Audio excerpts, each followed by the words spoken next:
सहरा में दुनिया के हैरान कर देने वाले प्रोजेक्ट को बनाया जा रहा है। मिडल ईस्ट के 6 अमीर तरीन मुल्क मिलकर सहरा में रेलवे का एक बहुत बड़ा ट्रैक बना रहे हैं जो इस पूरे रीजन को आपस में मिलाता है। ये एक ऐसा प्रोजेक्ट है जिसको बनाने में बहुत ज्यादा मुश्किलात का सामना करना पड़ रहा है, क्योंकि रेगिस्तान में रेलवे को बनाना कोई आसान काम नहीं है। अगर ये प्रोजेक्ट मुकम्मल हो जाता है तो ये नई रेलवे लाइन गल्फ को आपस में जोड़ देगी, जिससे अरब कंट्रीज का ट्रांसपोर्ट सिस्टम पूरी तरह से बदल जाएगा। इस रेलवे प्रोजेक्ट को बनाने में $100 बिलियन खर्च हुए। आखिर रेगिस्तान में इतना बड़ा प्रोजेक्ट कैसे बन रहा है, ये आप जानोगे आज के इस वीडियो में, तो पूरी वीडियो वॉच कीजिएगा। और आप देख रहे हैं एवरीथिंग। आखिर ये रेलवे कैसे बनाई गई, इस बात को जानने से पहले ये जानना जरूरी है कि इसको बनाया क्यों जा रहा है। ये बात है 1981 की, जब सऊदी अरेबिया में कुवैत, ओमान, UAE, कतर और बहरीन के लीडर्स इकट्ठे हुए और इन्होंने मिलकर पॉलिटिकल और इकोनॉमिकल अलायंस को बनाया, जिसको गल्फ कॉर्पोरेशन काउंसिल या GCC कहा जाता है। इस ग्रुप ने मिलकर गैस और ऑयल में बहुत पैसा कमाया है, लेकिन 2008 से लेकर 2009 तक ऑयल की कीमतें बहुत ज्यादा गिर गईं। इस वजह से GCC की इकोनॉमी को बहुत बड़ा धचका लगा। उसी वक्त उन्हें रेलवे का आइडिया आया और इसी साल 2009 में GCC ने एक बहुत बड़े रेलवे प्रोजेक्ट का ऐलान किया,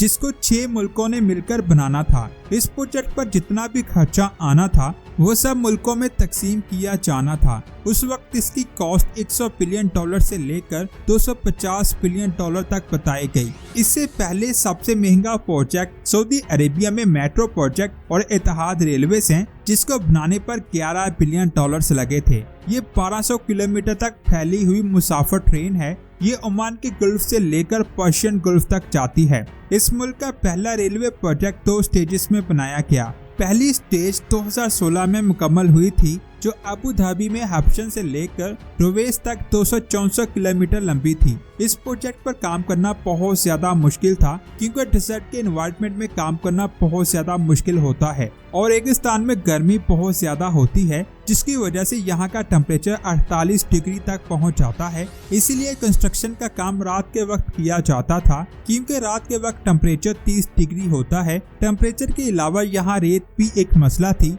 लेकिन इत्तेहाद ने चाइना सऊदी अरेबिया में बनने वाले सहरा के प्रोजेक्ट से बहुत कुछ सीखा हुआ था। उन्होंने रेत को क्ले बनाया। इसके अलावा यहाँ पर रेत और हवा को ब्लॉक करने के लिए पौधे भी लगाए। इत्तेहाद रेलवे को डिजाइन इस तरह किया गया कि इस रेलवे में सैंड फिल्ट्रेशन लगाया गया, जिसकी वजह से रेलवे रेत के तूफान में आसानी से गुजर सकती है। पहली स्टेज में इत्तेहाद रेलवेज ने 20 ब्रिज के ऊपर और 2 ब्रिज के नीचे रोड्स और अंडर पासिस को बनाया। इस कंपनी ने 2 फैक्ट्रीज बनाई। इनमें कंक्रीट और रेलवे स्लीपर्स को बनाया गया, जिससे रेल के ट्रैक्स बनाए गए। एक स्लीपर 2.6 मीटर लंबा और 340 ग्राम वजनी था। इसको फास्ट टैनिक सिस्टम से रेलवे के साथ जोड़ा गया और इस बात को यकीनी बनाया गया कि ट्रेन 200 किलोमीटर फी घंटा की रफ्तार से ट्रेवल कर सकेगी। लेकिन अभी इस रूट पर पैसेंजर ट्रेवल नहीं कर रहे। यहाँ से हर रोज 22,000 टन सल्फर को लेकर जाया जाता है। सल्फर को अबू धाबी में ऑयल में से निकाला जाता है और फिर यहाँ से रुवैस की पोर्ट तक ले जाया जाता है और फिर वहाँ से एक्सपोर्ट कर दिया जाता है और फिर दुनिया भर में बैटरीज और फर्टिलाइजर्स बनाए जाते हैं। इत्तेहाद रेलवे 30 मिलियन टन सल्फर को ट्रांसपोर्ट करता है। इनका कहना है कि इस रेलवे प्रोजेक्ट से कार्बन के मकदार में बहुत ज्यादा कमी होगी। सिंगल ट्रेन से ट्रक की निस्बत 70 से 80% कम कार्बन डाइऑक्साइड फिजा में फैलेगी। इस प्रोजेक्ट ने इमीडिएट्स को दुनिया में सल्फर का सबसे बड़ा एक्सपोर्टर बना दिया। 2019 में सल्फर से इमीरेट्स ने $679 मिलियन कमाए। दुनिया में सल्फर का सबसे बड़ा इंपोर्टर चाइना है और अबू धाबी से सबसे ज्यादा सल्फर चाइना ही खरीदता है। इस प्रोजेक्ट की सेकंड स्टेज की कंस्ट्रक्शन का काम 2020 में शुरू हुआ था। इस स्टेज में ये प्रोजेक्ट सऊदी अरेबिया के बॉर्डर से शुरू होकर 605 किलोमीटर तक फैल जाएगा। 139 किलोमीटर रेल लाइन की कंस्ट्रक्शन का डिजाइन चाइना की चाइना स्टेट कंस्ट्रक्शन इंजीनियरिंग और साउथ कोरिया की SK इंजीनियरिंग कॉर्पोरेशन ने मिलकर बनाया है,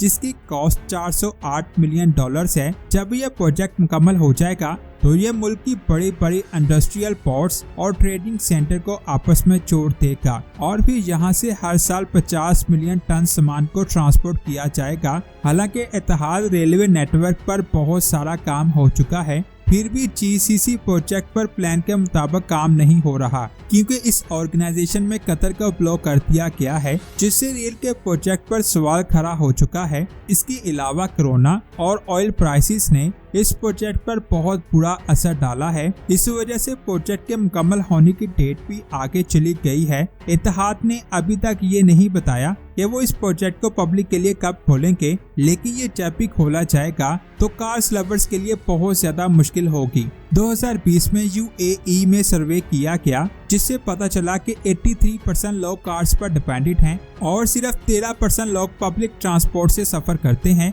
रेल प्रोजेक्ट की मदद से जीसीसी ऑर्गेनाइजेशन अपनी इकोनॉमी को स्ट्रॉन्ग करना चाहते हैं। इस प्रोजेक्ट के मुकम्मल होते ही बहुत सी नई जॉब्स भी क्रिएट होंगी। इसके लिए सऊदी अरेबिया और यूएई ने ट्रेनिंग प्रोग्राम शुरू किया है। अब बहुत से लोग इस ट्रेनिंग प्रोग्राम का हिस्सा भी हैं। आप इस प्रोजेक्ट के बारे में क्या कहेंगे, नीचे कमेंट्स करके जरूर बताएं। इस वीडियो को बनाने में बहुत ज्यादा मेहनत हुई है, इसीलिए इस वीडियो को लाइक और शेयर लाजमी करें। मिलते हैं एक और शानदार वीडियो में। अपना बहुत सारा ख्याल रखें। अल्लाह हाफिज।